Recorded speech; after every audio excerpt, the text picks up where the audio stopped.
du coup, on fera un sujet genre le programme. Ouais, vous verrez, ne vous inquiétez pas. Alors donc, sujet 2014. Une nouvelle cliente s'adresse à vous car elle est insatisfaite de son équipement actuel. Les principaux éléments du bilan visuel figurent dans le tableau ci-dessous. Chut. Alors, vous avez un tableau. Vous avez donc Adeline Chupin, 27 ans. 27 ans, qu'est-ce qu'on dit? Très bien, donc 27 ans, accommodation.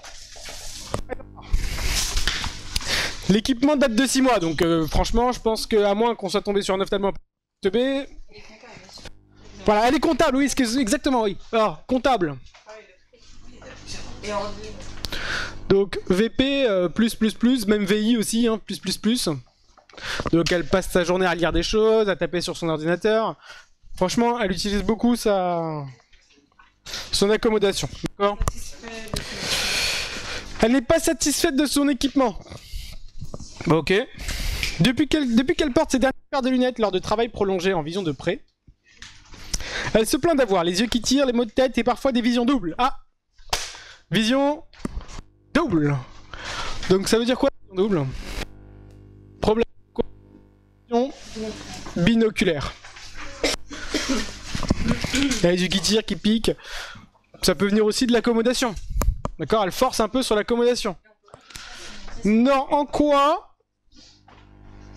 l'astigmatisme, ça donnerait des maux de tête? Les maux de tête, ça viendrait de quoi? C'est l'équivalent d'une crampe, en fait, des maux de tête. C'est-à-dire qu'on force trop sur quelque chose, à la fin, on se fatigue. L'astigmatisme, ça donne pas de maux de tête. Ça entraîne pas un muscle. L'accommodation, ça entraîne des muscles. La convergence, ça entraîne des muscles. Donc, ça peut engendrer des maux de tête. L'astigmatisme, ça engendre uniquement de la vision floue. On est d'accord? Donc l'astigmatisme n'engendre pas de maux de tête. Elle restaure de vieilles dentelles. Oh. À 27 ans. Elle préfère retirer ses lunettes pour contrôler les finitions. Car elle voit mieux les détails et n'a pas de gêne constaté avec sa paire de lunettes. Alors elle voit mieux les définitions sans sa paire de lunettes. On va juste rapidement jeter un petit coup d'œil, mais on s'attend à ce qu'elle soit myope parce qu'on voit plus gros sans lunettes qu'avec lunettes. Et on voit qu'elle porte -5 rapidement. Donc, à votre avis, pourquoi elle préfère retirer ses lunettes? Pour voir plus gros. Pour les détails. Celle de la dentelle, elle travaille de très près. Elle préfère retirer ses lunettes pour contrôler les finitions et n'a pas de gêne constaté. Avec... Alors, attendez. Elle reste en dentelle, elle préfère retirer ses lunettes pour contrôler les finitions car elle voit mieux les détails et n'a pas les gênes constatés avec sa paire de lunettes. Elle a des gênes avec sa paire de lunettes. D'accord? Qu'elle n'a pas... Allez-y. Qu'elle n'a pas sans sa paire de lunettes. On sait, bon, on a jeté un petit coup d'œil rapide sur sa compensation, on voit qu'elle porte -5. Forcément, quand on fait de la dentelle, qu'est-ce qui se passe? On va de très près pour faire les finitions, donc myope de 5, elle doit travailler peut-être à 20 cm, ça la dérangera pas.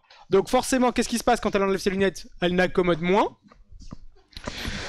Donc ce qui fait que ça peut venir de là. Deuxième chose aussi, qu'est-ce qui se passe quand elle a ses lunettes et qu'elle converge?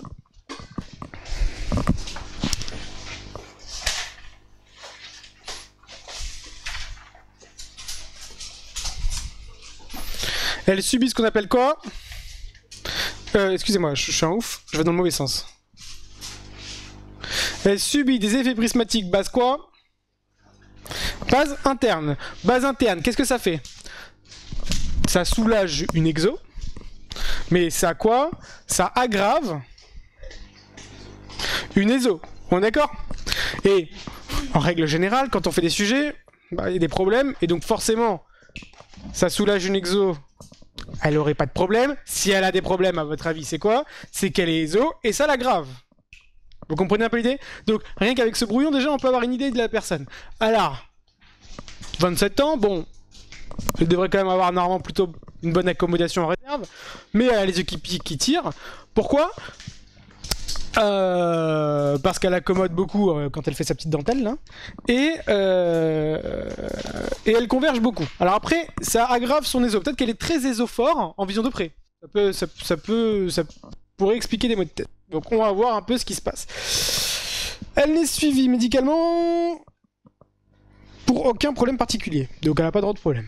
D'accord? Ça va pour le moment? Donc elle porte -5. Alors, œil droit, œil gauche.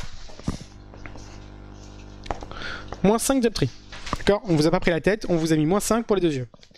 Au niveau du centrage, on est à 30 et 30. Au niveau du vertical, on est bien aussi.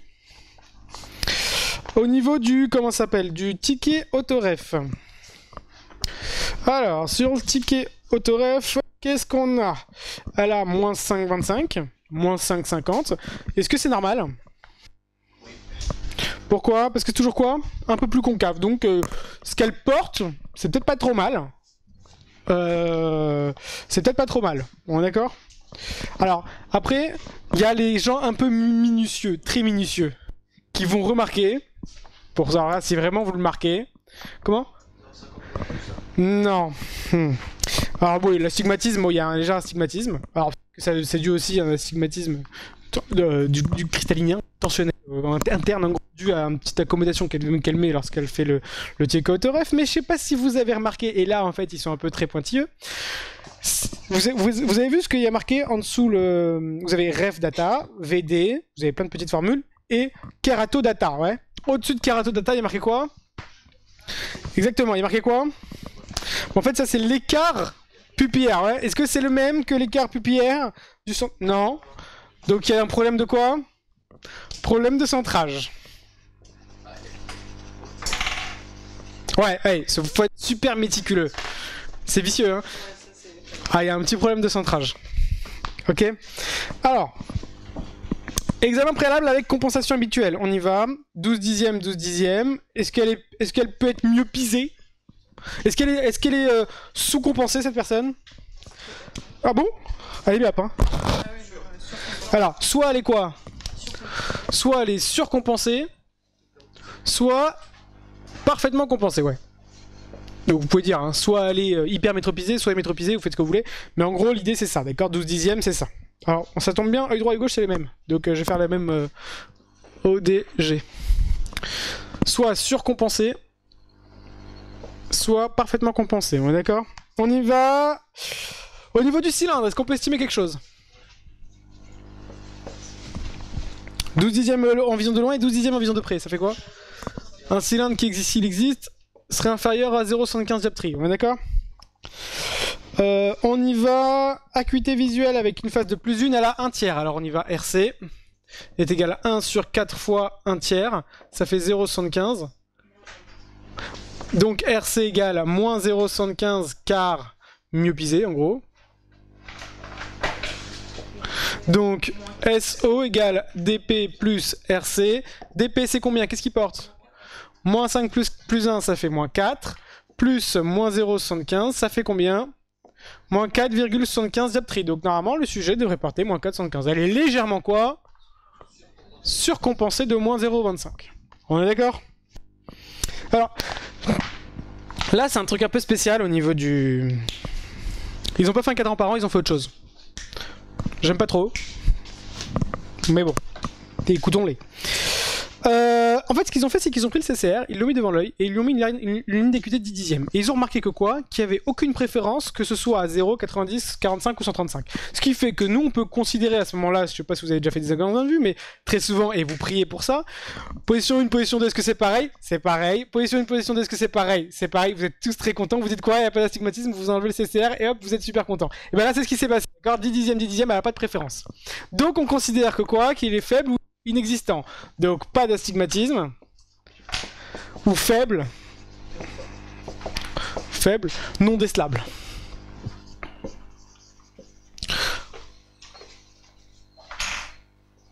Ne donnez pas de chiffres s'il vous plaît, hein. Ne dites pas inférieur à 0,5. On s'en fout. D'accord? Non faible, non décelable. Ça va pour tout le monde?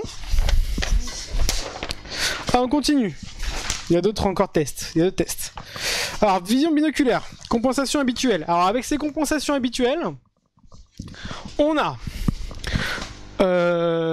au niveau du masquage unilatéral sur chaque œil. Ah oui, la fusion, excusez-moi. Ouais. Est-ce qu'on peut conclure sur la fusion? Ouais, en VL. Donc fusion en VL. Mais pas de conclusion VP.